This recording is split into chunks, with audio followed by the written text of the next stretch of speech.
Welcome, everyone, to episode 425 of Just Joshing. I am your host, Joshua Pantellaresco. I write stuff in podcasts too, and today Mckayla Eaton joins the podcast. Mckayla's cool. I had a blast chatting with her. I learned an awful lot about her and what she could do, and she's just a really cool person. I was really stoked that I got the opportunity to just chat with her about life and everything. I love her guts. I love her creativity. She's super cool, and I wish her nothing but the best. Of Mckayla, you rock. I'm about to crush the rough draft of my audiobook here. Duet Tarot by Brad Sanderson is a beautiful book. I was really impressed with it. It is a massive project. I'm at this point, about 60 or 70,000 words into recording it. I got probably this whole weekend is going to be all about editing this thing and getting this monstrosity done so I can have it finished by my deadline. But I'm really proud of it. First time around, I learned an awful lot. There's a lot of things, and it's even improved on my podcasting because I'm not going to say I don't edit this podcast, but the goal of this, especially considering the early interviews and cafes and stuff like that, it's one of those situations where I've gotten better. Doing one new skill has taught me how to improve on my older ones, so it's been really cool to be a part of that. But anyways, let's get to my conversation with Mckayla, shall we? This episode of Just Joshing is sponsored by Indie Imprint. Indie Imprint supports creators by creators. Whether you are writing a book or creating a video game, Indie Imprint works with its clients to produce, edit, and present their projects to the world. For more information, check out their website at www.indieimprint.com. So I always open these things up the exact same way, generally speaking, unless we've started a conversation. So, Mckayla, if you have anything incriminating you'd like to say, make it good. Make it good. I have nothing incriminating to say. You have nothing? Nothing that if I have something really incriminating, I don't want to share. I don't know. This thing, you're on the air. This is supposed to entertain. Come on, you know how the old Jerry Springer thing was. He would just have everything crazy out there, and then next thing you know, he made us a millionaire. That's sad but true, right? It is. Actually, it was funny. My younger sister didn't know what Jerry Springer was. My fiance and I introduced her to what Jerry Springer was a couple months ago, and she was appalled. It was oddly addicting for its time. The 90s was a strange time. It's really wild what they got away with putting on TV. I mean, we still get away with putting wild stuff on TV, but I think we're just sort of immune to it. Well, television's a weird animal in the sense that it's the machine, like the literal social consciousness of the world. I'm using the world in a quotation mark concept here. The social the social part of the world is simply the fact that whatever the trend is now, television tries to keep up with whatever the consciousness is, and I find that people. So what was television now? What we find about television now is cutting edge or what's the term? It's the right thing for right now. Now, 10 years from now, we're going to look back at television and go, what the hell were we thinking? Because we're not going to be in that place anymore. We're going to be somewhere else. Yeah, it's really true. I appreciate a lot of older television. I'm 24, so Seinfeld and Frasier is really good. I know watching Frasier, a lot of people watching it now probably wouldn't get it. A lot of people my age wouldn't get just the majority of the humor. Anything that isn't just slapstick or whatever. Well, I think you underestimate your generation a little bit. I find your generation is actually smarter than the Here's the thing: you guys have brains, but you have no wisdom. That's what I've noticed. Yeah, that's probably true. A few years ago, I sort of dropped out, sort of stopped going to university for a slew of reasons. But I was almost done an English degree, and I went to a very, very small kind of liberal arts university here in Nova Scotia, and I don't know, just surrounded by, even though being an artist, just surrounded by that mentality, you really feel that. Like, these people are familiar with a lot of things, are familiar with a lot of books, a lot of ideas, but they don't really, I don't know, they don't think about them. They're, like you said, they are lacking wisdom, for sure. Well, it's okay, so I have friends. I've interviewed a slew of people. Some of them are very, very intelligent. I interviewed Robert Sawyer yesterday. Are you blowing into the microphone? Maybe. Hold on, I'll pull it. I was adjusting it, so Okay, that's what I'm hearing. Okay, I was like, what are you? It's like, is she just blowing into the microphone to calm her nerves? I was a little worried. No, I had it really close to my face, and I think it's far more sensitive than I think it is. Yeah, they are. They really are. The thing about I find the academic mentality is incredibly enlightened in the sense of, like, the knowledge base you have access to is incredible. I have some friends who would teach university. I have friends who work in colleges. I have friends who go and attain, and there's some really, really smart people. But what I've noticed there's a habit that tends to happen with some of them is that they tend to fall into what I call staying in their head a lot and taking that knowledge and actually applying it in a way that's constructive and that can actually benefit them. Sometimes it takes them a little longer to get going because they know so much. And that's kind of what I've noticed. Like, the more you know, sometimes the more you freeze. Sometimes you just got to go out and go for it, you know?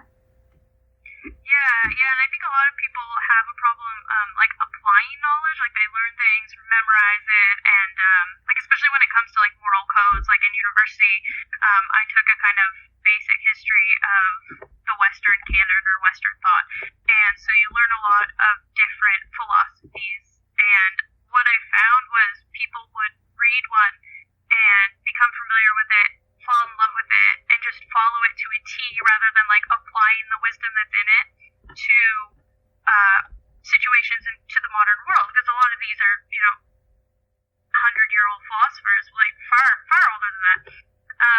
And then next time we would do, another philosopher, a little bit earlier, they would just adapt. Now they're falling in love with this philosophy. And so they don't apply it. They just kind of adapt everything, and they just want to go, if the philosopher wants to go live in a cave and only eat beans, and for, like, a solid month, everyone I went to school with just wanted to go live in a cave and eat beans, rather than taking what's actually important from that text and those kind of people to apply it to the modern world. Well, there's something to be said about being discomfortable. Like right now, like this month in particular is my long dark night of the soul on a financial level. I made the decision to become a freelancer, right? So at the end of the month, I'm good. I was hoping to get one more job just like right now so I could eliminate, what's the term? I was hoping to get a job right now to make this month easier, but that isn't, it seems how it's going to go, which is totally fine. I mean, I have work. It's not like I don't have work. It's more like I wanted a little bit more work so I could pay more bills. And I'm going to be hustling too. I mean, I am definitely at that point in my life where I just say fuck it and go for it, and on every level I possibly can. But what I realize is, like, where I'm getting at is a lot of those guys that were thinking, they were trying to, what's the term? In their moments of discomfort, the moments they did different things, they were trying to discover things about themselves. There was a reason behind why they were doing what they were doing, right? Just like there's a reason I'm doing what I'm doing. I'm not crazy, mostly. And, and it's one of those situations where you recognize very early that you have to anything you do, you have to actually, the worst reason to do something is because everybody else has done it, because that will ruin you, because you will not get what the originator actually got out of that experience. So you're not forming any original thoughts on your own, and if you can't do any original thoughts on your own, you need help. Like, you need to figure some of your shit out before you go and try these things. Yeah, absolutely. And, like, back to what you were saying about discovery, that's a problem I see too. I think some people get so caught up in discovering themselves that they never stop. They're just like, and to a degree, I guess we never do, but their life purpose becomes just, I'm constantly discovering who I am. And they never actually commit to anything. You can commit and change. Just committing to something doesn't mean, that's it, you're stuck forever. But I definitely know a lot of people who are in love with the idea that they're constantly discovering who they are, and I guess that works for them, but I don't know how they live with that. Well, that's great, no, but what are you going to do with it? Like, that's ultimately that's the thing, right? I mean, I know who I am. I know who I want to be. What am I going to do with it? Well, I got this master plan. I'm public, and I have a plan. I'm going to try it, and if it fails, in March I go back to school and I teach myself how to work on a fishing boat, because what the fuck, I don't care. But right, but that I'm at that point in my life where I no longer have any interest in doing what the rest of the way is. I don't mind working for a living, but I'm going to do what I want to do for the rest of my life. I'm going to do what I love, or I'm not going to do it, and I'm okay with the consequences of that. You know what? But that's me. That's totally where I'm at. That's totally me. That's totally where I'm at in life. But I got there not just through this journey of self-discovery. I got there by doing shit, right? And you have to try things, and you have to be willing to pivot, and sometimes it is good. In all fairness, though, sometimes it's smart to quit. Sometimes. Yeah, no, absolutely. It took me a while to realize that quitting university was what I needed, because I was miserable. I had always been really good at school, but like in an easy sort of way. Like I was just, I was just okay. Like I wasn't a genius. I wasn't smart, but also I grew up in the Maritimes. Our education system sucks, so you don't have to be a rocket scientist to get straight A's. So, high school was always easy for me. University was pretty easy for me, and I was still somehow really miserable there. And it took a while to be okay with quitting and realizing that I was quitting because it was good for me, not because, I couldn't do this. Yeah, no, look, never quit because it's hard, quit because it sucks. Yeah. That's right. That's the difference. If it's hard, that means you're selling yourself. So you're in the hard spot, get something out of it, right? If you can. Yeah. Right, Absolutely. Right. If it sucks, like I said, I'm going to talk about me, and then we're going to focus on you and your wonderful journey as a writer extraordinaire and kicking ass and taking names. But I gave myself a deadline, basically, of going down this path. If I don't make any headway by a certain deadline, I do something else. Because at that point, it's no longer hard, it just sucks. I know where that line's going to be for me. So the only promise I made to myself was I would be honest with my efforts. Right? I would do something every day to go forward. No matter what I see, I'm just going to keep going forward no matter what. And we're going to see what happens. And we're going to see what happens. And we're going to see what happens. And if by a certain date, I haven't gone anywhere, it's time to do something else. And I'm good with that.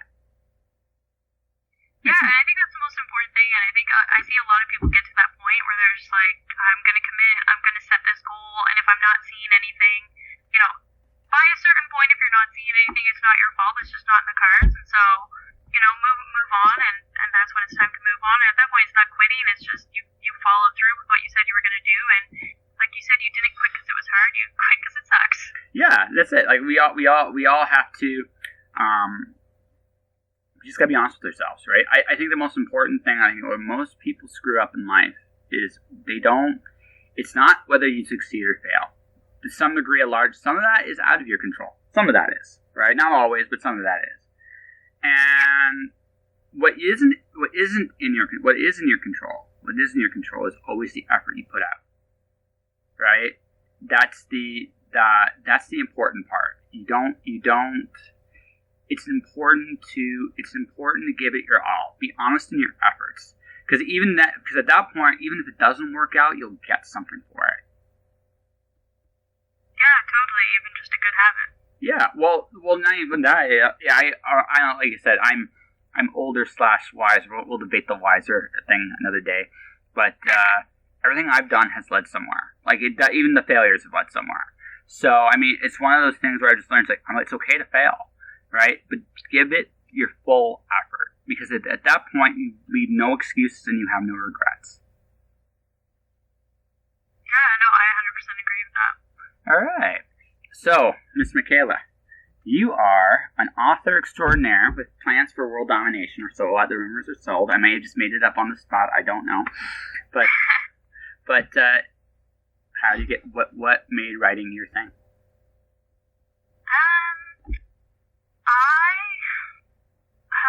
How far back do we go? As far back as you want. I was born in way back. I was born in BC, and I moved to Nova Scotia when I was a kid. This is relevant, I promise. I know it's good. When I was sorry. I'm good with it. Okay. So when I moved to Nova Scotia, the school system's different. So back in BC, I was still kind of in preschool.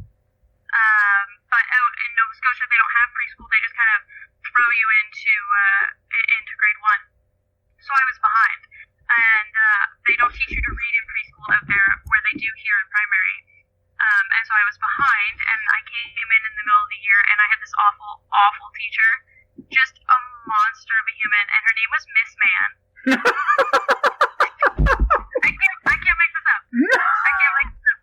Her name was Miss Man, and she was giant. She was like a quarterback, and she was a monster. She should have been nowhere around children. Anyway, she got frustrated and told me I couldn't read, and I never would. And she stopped teaching me to read. It was then an EA or what have you that taught me to read after that. But I decided, out of spite, because this is who I am as a person, that I wouldn't read. I learned, but I said, no, I'm not reading books because that woman said I never would, and so I don't know, I guess I thought I was spiteful and just saying, well, that's fine, I'm not going to then. But eventually, I did start reading again, and I fell in love with Inkheart by Cornelia Funke. Okay, that's a good one. Yeah, it was the first and only children's book I basically read, other than, like, what my parents had read to me or what have you. After that, I went straight into reading, like, urban fantasy, because that's what my aunt was reading, and I really just kind of read anything that my family had. But I started writing in the 6th grade, so I finished a series when I was in the 6th grade. I finished a 3-book series that I do not have any longer. And it was kind of just, like, wardrobe fiction, that kind of traveling into a dream world or whatever, and there was a girl that liked books. I think every writer's first book is something along those lines. Mm-hmm. But after that, I just always kept writing, and I don't know, no one ever pushed me towards it, but I do always look back and think that my experience with that teacher probably had something, maybe subconsciously, to do with where I ended up.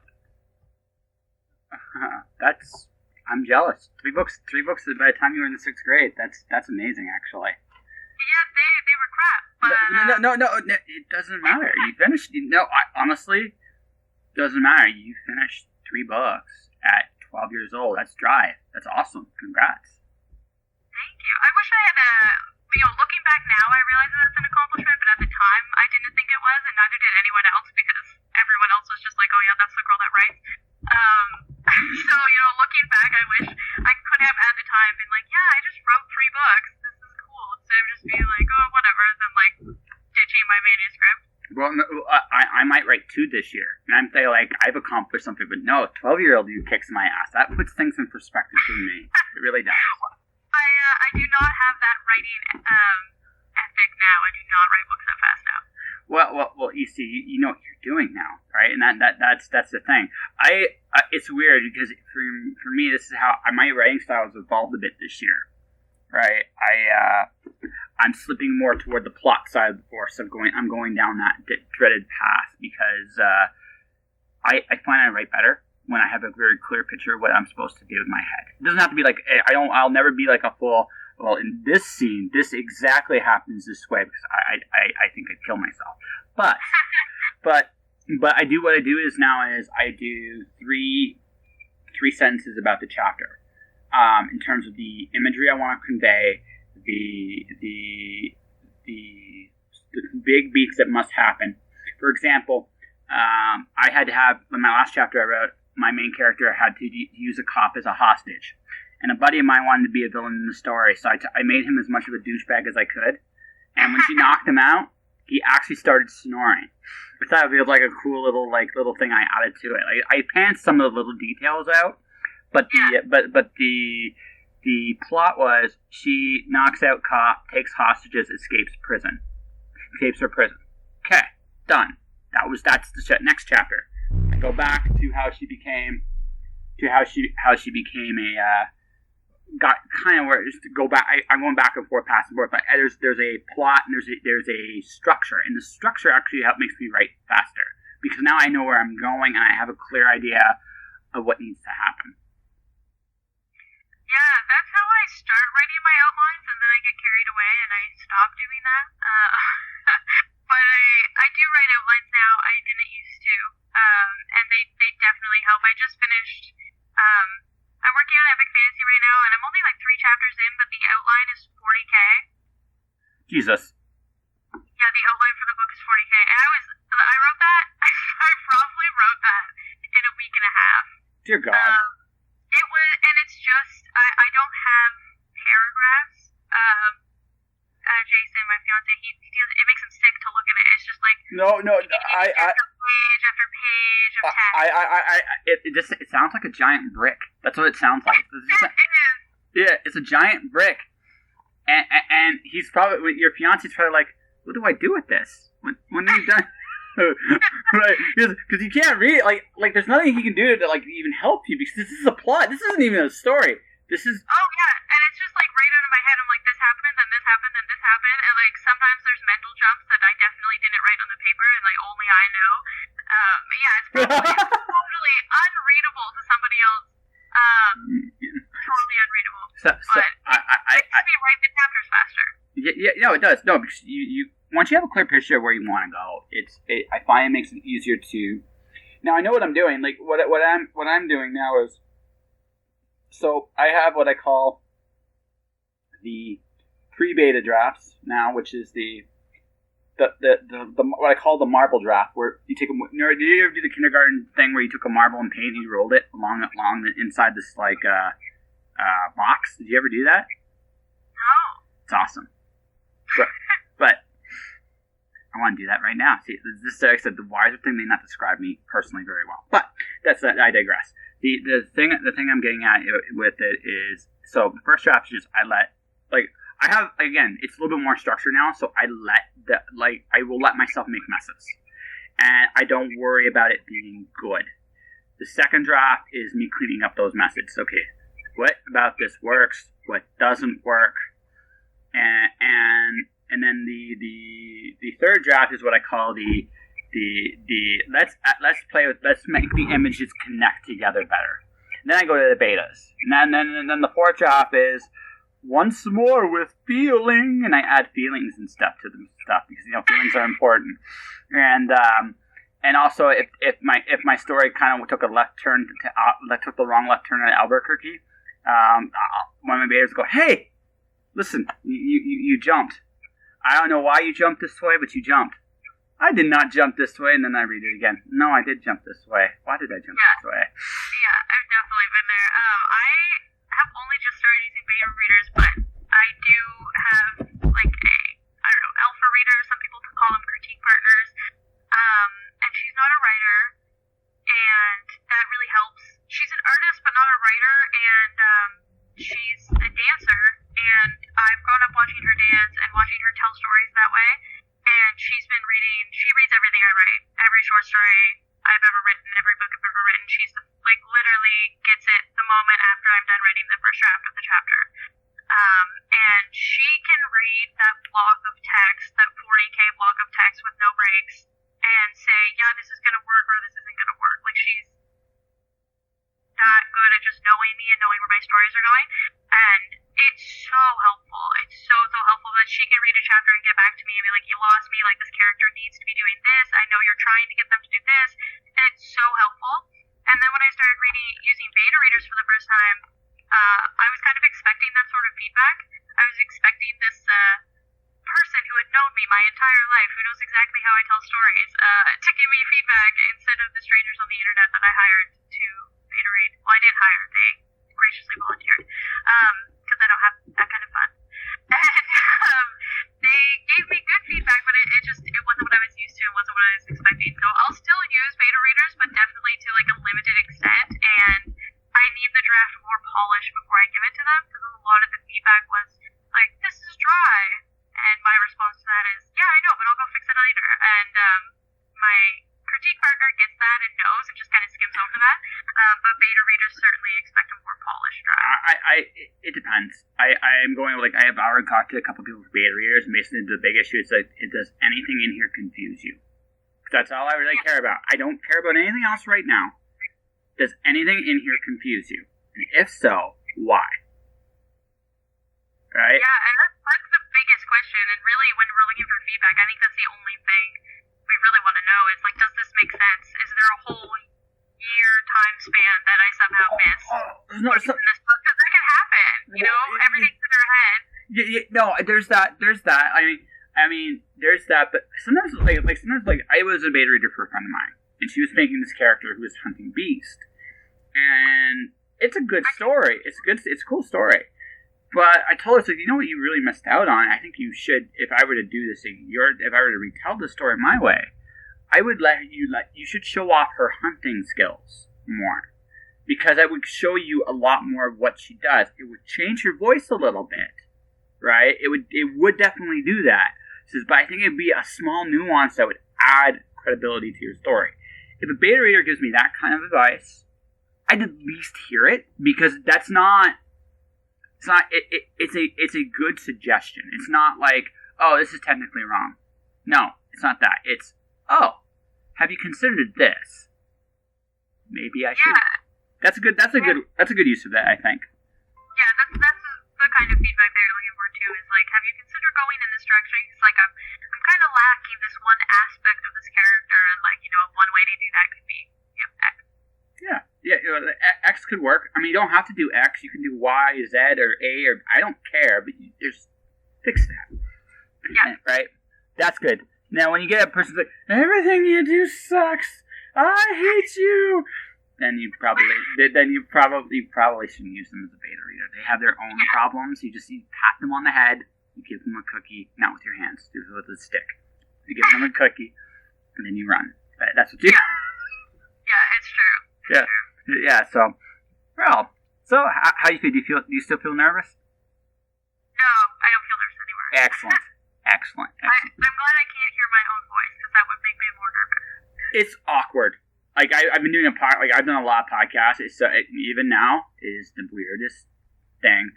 I'm doing an audiobook, like one of my freelance jobs this month. That's the part I dread the most, actually. I'm hearing my voice. Audiobooks? Yeah. I'm being honest. That's the part I dread. It's not reading the story. It's the fact or recording it and like all the edit sound stuff. That doesn't scare me. It's my own voice. It's like I will never get used to my own voice on recording ever. No, me either. I rarely hear it, and when I do, I'm just like, oh god, is that what I sound like? But I tried reading audiobooks for a whole 5 minutes of my life. I was like, I'm gonna read my own short stories and see how they sound, and then I'm gonna do it for other people. And the library here has like sound booths you can rent out, and so I went. And I've recorded like half of a short story I wrote. I listened to the playback. I'm like, this is awful. Tried using the editing equipment, and then I was just like, you know what? I'm going to stick to writing stories. Someone else can read them for me, because I am not cut out to do that. I'm for hire. Just saying. Anyways, but no, it's the weirdest. Like when I started, it's still the part that weirds you out a little bit. No matter, I think, how seasoned you become is. I'm more comfortable with hearing my voice because I've had to hear it a lot. But there's still that moment, that first moment when I hear it, it's like, oh god, I sound like that. Jesus. It's a minute. It's just 1 minute. And then I'm like, yeah, okay, I'm over myself. I've gotten over myself. It's done.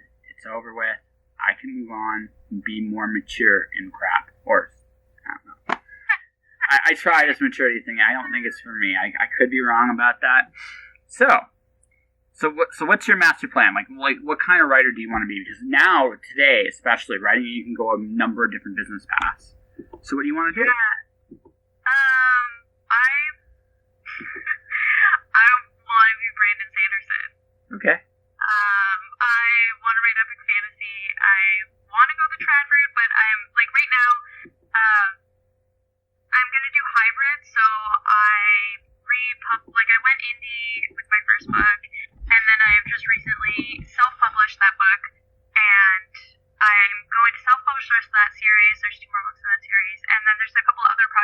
I'm finished that I might self-publish as well. But then there's a couple other projects that I want to traditionally publish, and I think that's mostly because I just don't think I could find an audience with them. Going the self-publishing route, like with a huge epic fantasy, I just don't think there's an There actually is. yeah, I just don't feel like there's a self-published indie community there that wants to read that sort of thing, and so that's mainly why I want to go try it for them. Far be it from me to tell you not to be Brandon Sanderson. Although I would tell you, be a first-rate Mckayla Eaton, and then one day you'll meet a first-rate Brandon Sanderson, and first-rate Brandon Sanderson will go to first-rate Mckayla Eaton. Oh my God, I love your books. Just saying. Like, that could happen. For sure. Oh, yeah. The plan is to surpass him. Yeah, there you go. So there. Yeah, and he's a good model because Brandon Sanderson is actually got. Me and him have one thing in common for sure, and that we both have a similar hero. I'm a big Robert Jordan fan, much like he was. And Jordan was what I wanted. Jordan was the fourth author on my list. For me, it was Ray Bradbury, Isaac Asimov, and Edgar Rice Burroughs as a kid. And then Robert Jordan showed me that you could make really cool, big ass worlds and have a blast. And I'm also a comic book junkie, so so my worlds tend to be crazy, right? It's like, what if Teenage Mutant Ninja Turtles happened in the Wheel of Time? What would that look like? And that's my sprawling writing style. Except I don't have Ninja Turtles, but I have that same kind of crazy Dimension X stuff going on. So, yeah, I went through sort of like a crazy reading experience because like I picked up Mistborn. I don't know why. I think my uncle sent it to me. He sells rare books. He's met a ton of people. And he always sends me signed books by Sanderson and Martin and stuff like that. I'm jealous. I know, he's so lucky. He's met Sanderson a few times. He usually gets signed books from authors by giving them rare books of authors they like. Like, I think he traded Sanderson a signed copy of his new book for, I think it was an Anne McCaffrey book. That would do it. I'm not sure. That would do it. Yeah, I think it was like an old signed McCaffrey book, but I'm not positive. Anyways, this landed in my lap. And I fell in love with Sanderson, but then I went backwards and I read Robert Jordan and I read Asimov and all these people that I discovered them through him rather than reading them and then discovering him. Yeah, no, see, I'm old enough where it was the other way. Like, I discovered Asimov Ray Bradbury was still alive when I was reading him. Asimov was not. I discovered Asimov. I thought, this is an amazing writer, and it turns out Asimov was, unfortunately had passed on. But then I read something I got for me. So my favorite of the old school sci-fi authors today is Roger Zelazny. Oh, I love Zelazny. Yeah, I love that he was able to tell someone's story in so little space. Like, that's the thing I love. That's what I love about him. Amber's, to me, the first 5 books of the Amber series are his best stuff. Lord of Light's really good too. But I love the Amber series in particular. It's just amazing imagination, but also so well told. Even now it holds up, and it's short, like really, really short. It's like, wow, I want to be that good someday, and that's what I'm going for, right? I've passed the point where I want to do the epic fantasy. Now that may change someday. I might decide, you know what? Fuck it, I'm going to do the giant epic fantasy, and wonder why. And then probably after around book 2 or 3, why did I want to do this? Yeah, right. I discovered Sanderson with The Wheel of Time. Like, that's how I discovered him. Then I read his Mistborn series, which is really good. I love Way of Kings. That's a fantastic series. I'm rereading it right now before. My 3 books are currently in Calgary. I'm really, really sad right now. Right? Oh, no. I'm really, really sad. They're in a storage locker in Calgary, Alberta right now. So, yeah. I couldn't take... this is a really tough choice. Do I take Sanderson's books, or do I take all the other books I had? One of my other, also... It's true, though. Right? I mean, that's the problem, right? That's the problem with Sanderson. It's not that I hate his... Actually, so the series I think that's really underrated... Actually, there's 2 series of his I really like that no one talks about. Alcatraz versus the Evil Librarians. It's hilarious. Okay, it's the only one I haven't read. But it is so not him. Like, it is completely different from everything else you've imagined. It's fun. It is kooky fun. It is Sanderson having fun with himself. It's great. I love it. The other one that's really good, I love the Calamity series. Steelheart. so good. Yeah, no, that Steelheart, Firefight, and Calamity are fantastic. He did a phenomenal job. They're so much fun. Yeah. No, I think to be perfectly honest with you, I wish he did more one and dones. That's actually the one thing I would do. The only criticism I have, I get it. He's the epic fantasy guy, and I know he's going to be doing these giant like monster stories, and they're awesome. And I know he's going to. And you know what? He might be. If he's not the best one at it today, he's definitely in the top 5 for sure, right? But the thing about him is, I love his smaller stuff. His smaller stuff is surprisingly well thought out, adds a lot of cool touches to it, and I wish he did more of it. I get it, but I wish he did more of it. I do too, and he always talks about like how painful it is for him to write small. Like he just doesn't. He's not good at it. He thinks. He is. But I loved. Have you read the novella "The Emperor's Soul"? Yes, I have it. I just think that book is perfect. Like I think it's a perfect story. Like it's not my favorite of his, but I think like from a style point, like I went through and when I read books, I outline them. Okay. So as I read. You're a compulsive outliner. That's just who you are. Okay. A little bit. Yeah. Okay. So like I'm outlining The Way of Kings right now as I reread. Oh God. Every chapter I put it down and I bought a notebook just for The Way of Kings. Oh my God. So I put the book down every time I read a chapter, write down, but like I don't write down what happened, I write down like just plot beats, but like no, I don't even use character names, like I use like MC did X, but I don't say what they actually did, like I say what the author did to convey to the reader. Does that make sense? Is this making sense? No, you're trying to understand how he's performing his magic tricks. Is what you're trying to say. Yeah. I want to understand how he's doing this, because like when I read, I usually pay a lot of attention to plot, and I'm like, oh, I see how they did that, and I like that.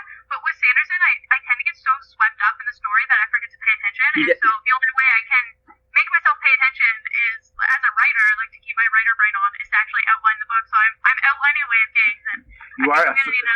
So you are trying to surpass them. Brandon Sanders, I'll let you in on a little secret. I just asked Brandon Sanderson to come on the podcast. I emailed him and I asked him. I don't know if I'm going to get a yes or no, but if I do get a yes, I'm bringing up this conversation to him, just so you know. Oh my gosh. Okay, no, I'm embarrassed. Because I think honestly, look, you're not doing anything wrong. Look, when I was a kid, I want to know how Asnoth did it. I want to know how Bradbury did it. I wanted to know how Zelazny did it. I want to know how Jordan did it, because I don't know. I think if you haven't, by the way, just a hypothetical. Do you read Stephen King at all? No. Read his shorts. It's like his novellas. Okay, yeah. So I've read some short stories, but I haven't. I tried reading. What was the one? Under the Dome was the first Stephen King book I picked up. Okay, really I'm going to make. Here's my suggestion for you. Since you like epic fantasy, go get his Dark Tower. Go to the Dark Tower. Yeah. Okay. I have book one. No. It's okay. So the other one you gotta look for now. There's 2 ways to find it. One way is harder than the other. If you get, but that one, no. And then because it was originally printed in an anthology called Legends, which was edited by Robert Silverberg. It has Robert Jordan's short story in there. It has a Terry Goodkind short story. It has George R. R. Martin short story. The first Hedge Knight short story is in that. Right. Stephen King is the opening story in that. And that's where I discovered Stephen King's Dark Tower. It's called The Little Sisters of Illyria. You can get it in the collection Hearts in Atlantis. It's in there too. But for you, Legends would be the book to find for you. Because if you could get that, you would have every master of the late 90s in your hands. All of them. I honestly have no doubt that my uncle has a copy of that. Yeah. Go to your uncle. I'm looking for Legends, the anthology, volume 1, edited by Robert Silverberg. Have him send it to you. Especially the hardcover, you will love that, because you will have a Robert Jordan short story. You will have a Stephen King short story. My favorite short story is King's. My second favorite one in there is Tad Williams' short story. It's really fun in there too. There's some really good authors in this collection, and so what I'm telling you is that particular anthology is that's how I found Stephen King. And then I read The Dark Tower. And in my opinion, okay, Stephen King does 2 things phenomenally well. He's actually, secretly, He might be the best fantasy author. No one realizes he is a fantasy author. And number 2, his shorts, like his novellas, his 20,000-30,000 word stories are all freaking fantastic. If you want a real lesson on how the craft works, that's a guy on his shorts. His novels are hit and missed. I found George R. R. Martin to be that way. Like, I've read Game of Thrones, but I don't know, it was okay. But his shorts are good. So George R. R. Martin's best novel, if you can find it, is called Tough Voyaging. What is it? It's called Tough Voyaging. It's a space out. It's space out. TUF Voyaging. Okay. All right, that's his best novel, in my opinion. And this is my opinion, ladies and gentlemen. It's my podcast. So, but Martin. I'm really torn because I actually I stayed away from Game of Thrones because I wanted to see that television show because I wanted to read the books first, and now I'm not so sure I want to finish the series.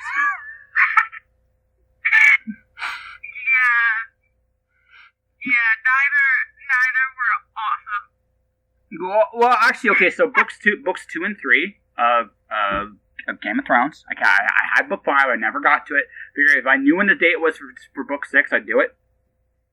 Who the hell knows, right? You know, he's got 2 books left, and you know what the rate's going. I mean, 6 will come out at some point, Maybe. right? But that's kind of where it is. And so the deal is, 1 second here. We'll let the phone do its thing here. Okay. Yeah. So, yes, the COVID put me back home, and I'm in my dad's shop doing this conversation. So that's why I answered this stuff. Yeah. But the thing about it is, right, when you look at like Martin Kent is actually a really good writer. I think what happens with people, especially when you have a guy, a lot of people don't realize this about him. He spent 10 years out before he did Game of Thrones.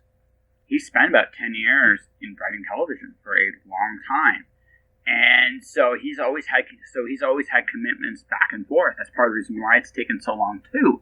And then when Game of Thrones blew up, because it blew up, you know, it's. Look, I can't blame a guy trying to make a buck. I mean, he's got to create a property that's hot. Yeah, that's the thing about him. But on the flip side, I really don't want to deal. I've lost interest in Game of Thrones. So. Yeah, same. And like, I certainly I've read all the books. I read the most recent book. I got it right away. Read it cover to cover in a couple days. Like, I was excited to read the series. I was excited to be a part of the series, when it was still blowing up. I watched the show, fortunately. And, I don't know. I'm just like, I don't know if I would ever go back and read it. Like, I'm reading The Way of Kings, and I've read that more recently than Game of Thrones, and I'm rereading it in order for the next book. And I just don't think I have it in me to reread Game of Thrones for the next book. No, and that's what and again, this is just about me being a fan. It's just like, I think he's a great writer. He is. He's a great writer. But I think he waited too long. I mean, book 6 will sell, but it won't sell like it would have if he had done this a couple years ago. Right? Yeah, that's true. That's very true. Yeah, and that's kind of how I see it. The people right now I'm reading that excite me. If you're looking at, I'm looking at, I like current people. I love Fonda Lee. Enjoying her stuff a lot. Have you read her? What's the name? Fonda Lee. Jade City. Oh, no, I haven't. I haven't read it. I have a lot of books I haven't read. That's fine. That's cool. See, I don't watch television because I'm not cool. I don't often watch television. I binge. Like, if I'm gonna watch something, I'll sit down and I'll watch the whole show in like 2 days. But I don't do that often. And we have a television, but we don't like have cable or anything. So if I had a TV right now, I'd be playing video games on it. That's about it. I'm a big Persona 5 guy. That's the game I really enjoy right now. What is it? Persona 5. I haven't heard of it. I'm not a big gamer, but No, it's okay. Okay, that series you would enjoy just from a story beat perspective.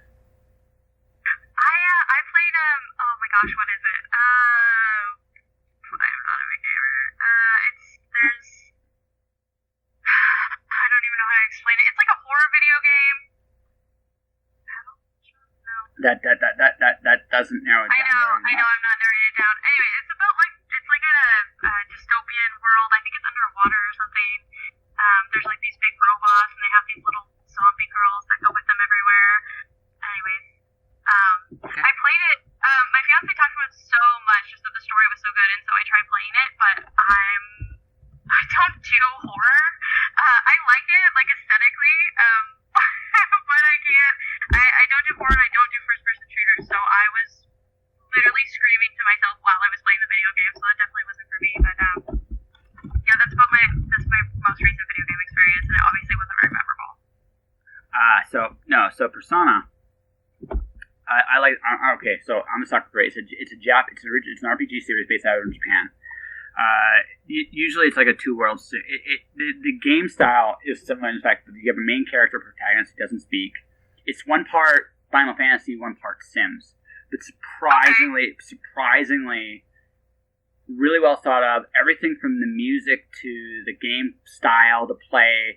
Persona 5 is in many ways you're a thief trying to heist.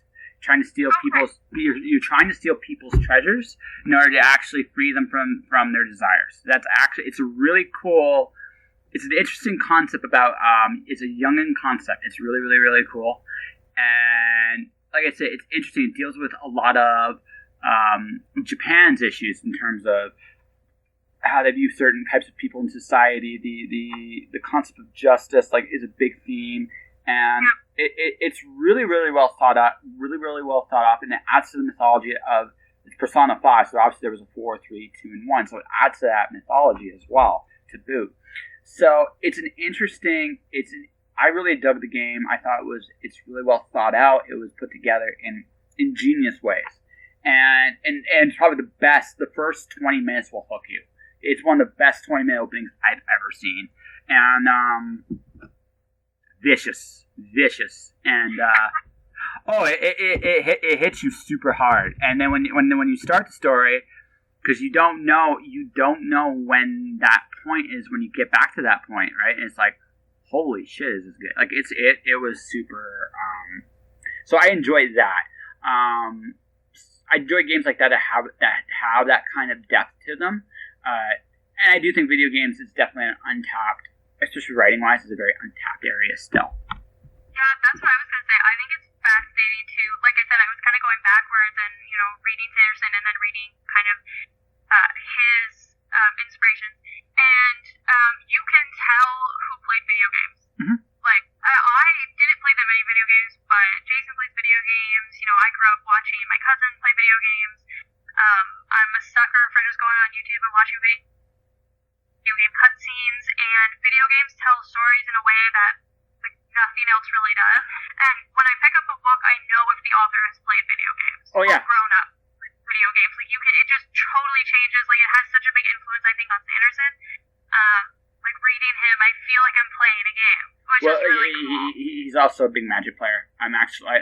He's a big Magic player, and I respect that because I was a big Magic player once upon a time too. So it's like. Yeah, I see. He has a good concept of game theory in most of his books. Not all of them, but most of them. It's there on some level. Because the coolest thing about him, in terms of building a world, he understands the systems of how his world governs better than just about any author I've ever seen. Right? He thinks about, for example, how metals impact Vin. In Vin's power in there. He thought that out so well. Yeah, there's so much work goes into his world building for sure. It's just absolutely incredible.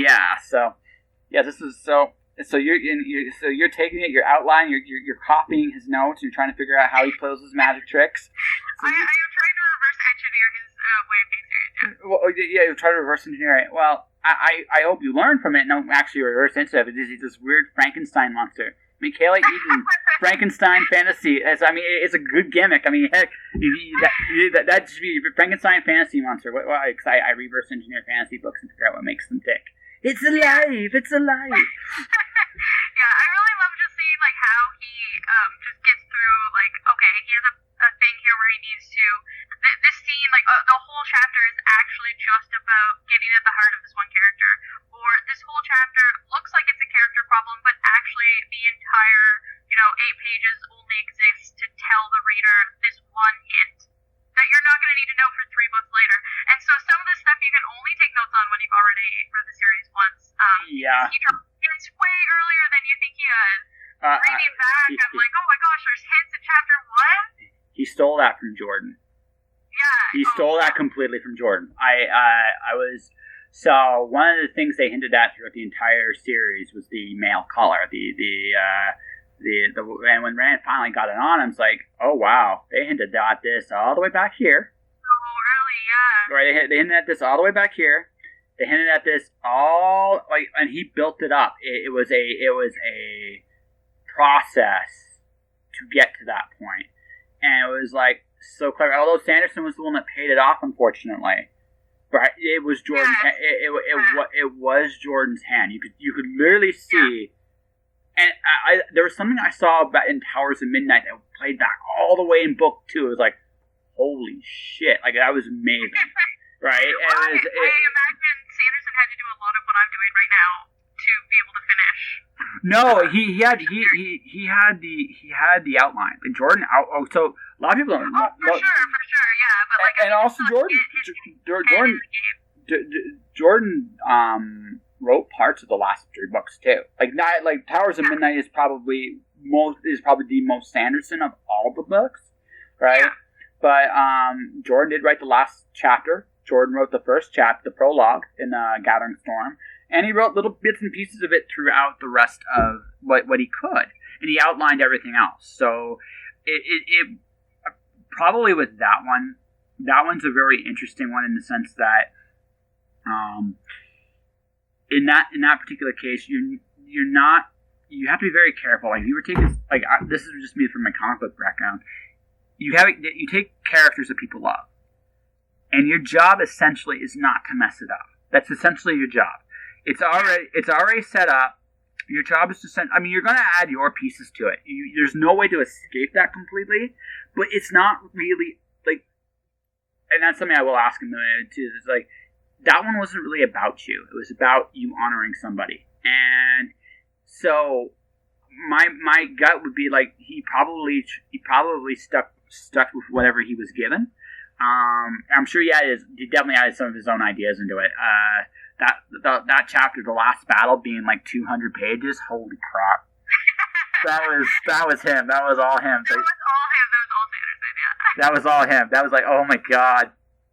But it was right. It was the right thing to do with that chapter because they built that up forever, right? So the payoff had to be good, and the payoff I thought was good. I thought the Wheel of Time ended on a very, very good note. Yeah, I know there's a lot of people really conflicted about it, especially people that had read the series long before Sanderson came along to finish it. But I don't know. I think some people are just conflicted because obviously, it would have been best had he been able to finish it. No, absolutely, no. It absolutely would have been best if Jordan could have finished it, but that wasn't the hand that was dealt. So when you look at it from that perspective. Well, what the hand was dealt, there are very few authors that could have done that. I don't know who else. No one in today's time could have done it as good. No one. I don't think so. But anyway, so you got your epic fantasy series that you want to traditionally publish. What else do you like to write? What's your story? What is the story you were trying to tell, my friend? Everybody I know that writes is telling some piece of their story as well. So what are you telling the world about you? I don't know. I'm not a romantic writer, and I don't mean that as in I don't write romance, which I don't. But I don't get caught up some authors. It's just I don't do it. I don't have this emotional attachment to my work that I guess some people. I'm emotionally attached to it. I just don't have this exterior emotional attachment to it. And I'm very much. I finish a book and it's done. I don't have book babies. I have a project. It's done. It's over. I'm on to the next thing. That being said, I think all of my books. I don't put myself into my work, but I do think that each of my projects has one character that kind of says more about me than I probably want them to. It's okay. My characters only have my flaws. Because I think I know that best, and I do that subconsciously. I think we're all good on purpose, but we're hopefully not bad on purpose, and so these subconscious things, I think, make it into my characters. And all of the characters that I say I'm seeing myself in, it's because I've given them a certain flaw that I realize I have. Well, okay, so that leads to a very interesting thought. I think this is where we're close. Well, maybe we'll close it, maybe we'll keep going, I don't know. Here's the thing. Our flaws are what makes us unique. Because every one of us has our own unique talents and skills, but it's our flaws that make these things possible. All right, without those flaws, we wouldn't see the world the same way. We would all see the world the same way. And while that might make things simpler, easier in some ways, it would be a lot more boring. And it's our flaws that make our stories sing. It's just the way it is. And maybe that's not a bad thing, that those flaws are coming out in your characters, because that means that it gives your work a certain flair. Does that make sense? It does, yeah. And they're definitely the characters that kind of come off the most real. Well, yeah, absolutely, because that's because if you have a perfect character, you have one of two things: you have either Superman, or you've written someone very boring, and most of us don't want to read it very boring because I don't got that much time in my hands. I wish I did, but I don't. Right? So, anyways. That was the struggle I had with Summoned, the book that I just self-published. Actually, is the whole point of that book is I wanted my main character Alton to not be the chosen one. So he's not special. He doesn't have superpowers, and he's not the chosen one. He's just in the right place at the right time. Wrong time. So he's Jonah. Yeah, and I just really didn't want him to have, I don't know, I didn't want him to develop anything special, any superpowers or anything like that, or be the chosen one. And so it's kind of like an anti-chosen one story. I am not the hero. I'm the villain. yeah. Well, there's a bit of that. It's okay. But yeah, he was fun to write, but it was hard because it was like, how do you make someone not boring and not special? And it's not that hard to do, but it is from a writer's standpoint. Very special. It isn't. I can think of at least 3 ways of doing that. Off the top of my head, the easiest one would be to make everybody else around him special, and not him. Because he'd stand out that way in a very, very unique way. But then you would be copying Piers Anthony. Yeah. Nothing wrong with copying Piers Anthony, by the way. He's pretty good. He's pretty good too. Right? So that's just me. But anyway, so you have one book self-published. You got another one coming. If I'm right, wrong, this way, that way. Yeah.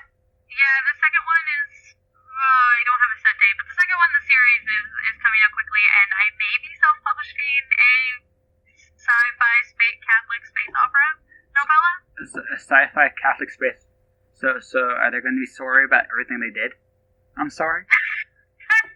No. Okay. It's basically kind of like alternate history, but in the future. Is that a thing? The Canticle for Lieberwitz in space? Yeah. I love Canticle for Lieberwitz. Yeah, a little bit like that, but more like Crusaders in space. Okay, that works too.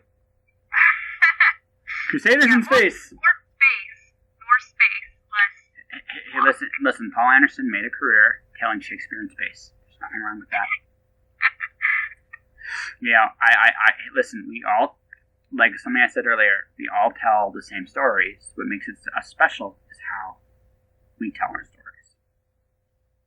So, our own, what I mean by that is how we tell it in terms of our own unique flaws. Those are the things that make a story interesting, right? It's not so much the story itself, it's the journey in telling it.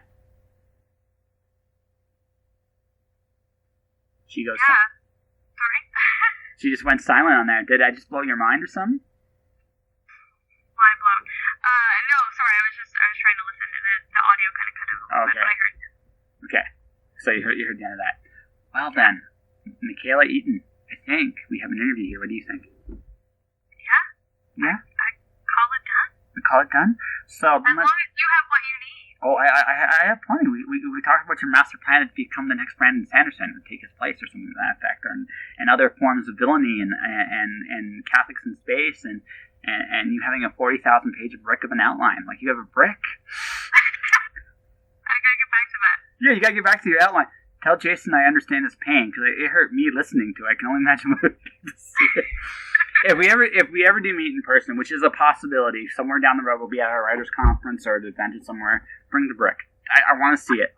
So I can... I will bring it. It's in a Google Doc. I guess I need the brick.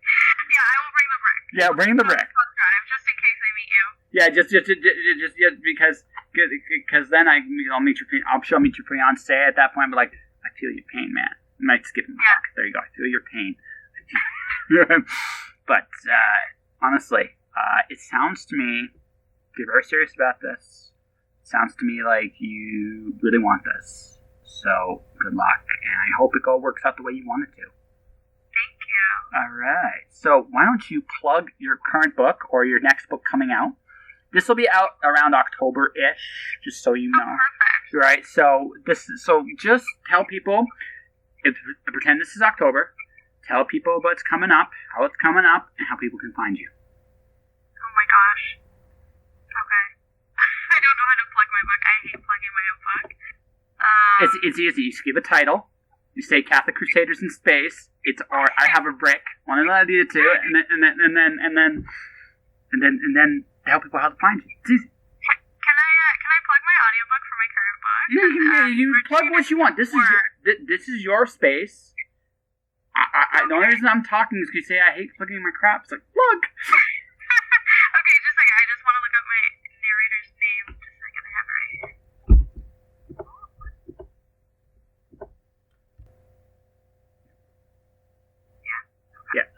Yeah. Oh, you're ringing again. Okay, you ready? Well, I'm going to let the phone ring here until... And then, Okay. and then after that, we'll plug. I can edit all this stuff out. Okay. Yeah. But it's one of those situations where gotta make do the environment sometimes, right? So, I mean, but hey, honestly, it was actually great to have this conversation with you. This was a lot of fun. Yeah, I love talking books. I love talking Sanderson and Asimov. I haven't read a lot of Asimov lately. I just finished his why can't I think of it? Oh, I'm blanking on names here. Anyways, his bigger series. Foundation? Yeah, thank you. I just finished his Foundation series. It was really good. I don't find that people write like that anymore. No, it's his best stuff. Like I like Asimov Post, when he come back from nonfiction, I might actually keep this part of the conversation in because this is actually cool. Asimov Post, when he came back from his nonfiction hiatus, was that was his best stuff. Like from the 80s to the early 90s, all his books at that point, like Foundation's Edge, Foundation and Earth, Forward the Foundation.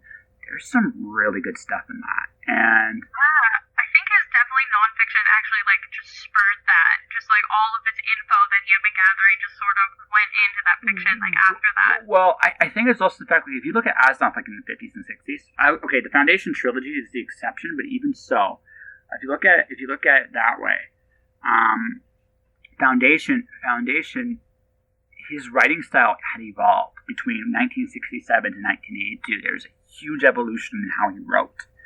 And Doubleday basically bullied him to write more fiction. And I read that. Yeah, they bullied him.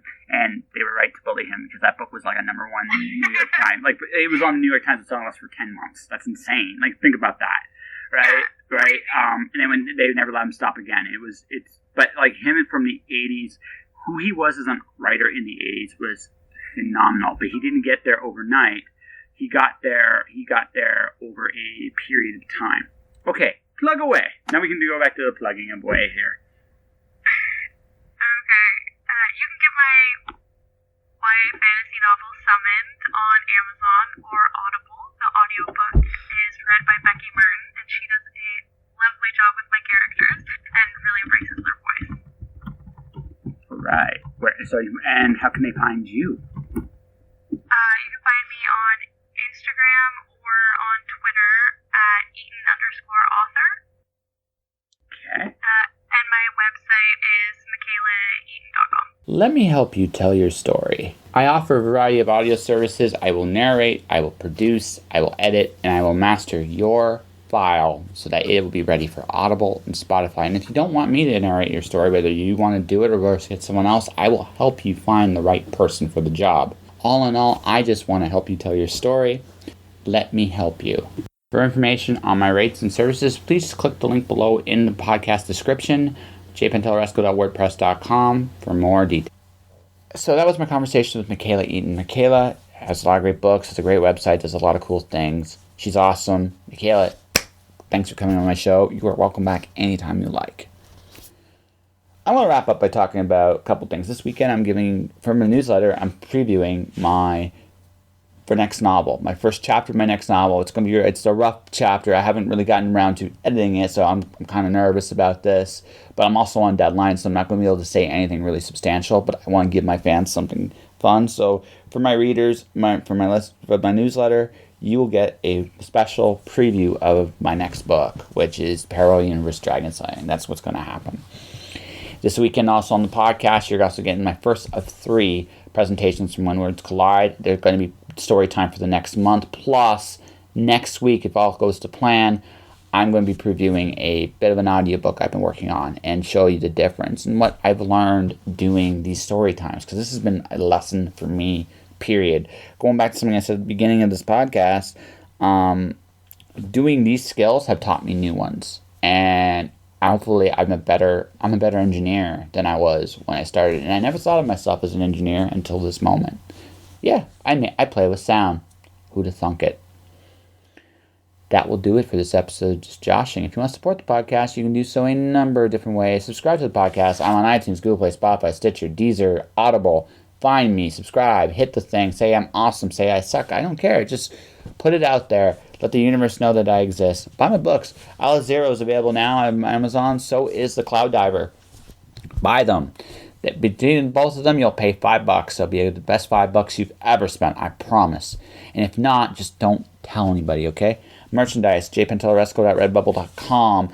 Twitter, Instagram is jpantelleresco. Also, the Just Joshing podcast. Say a follow. I do motivational stuff all the time.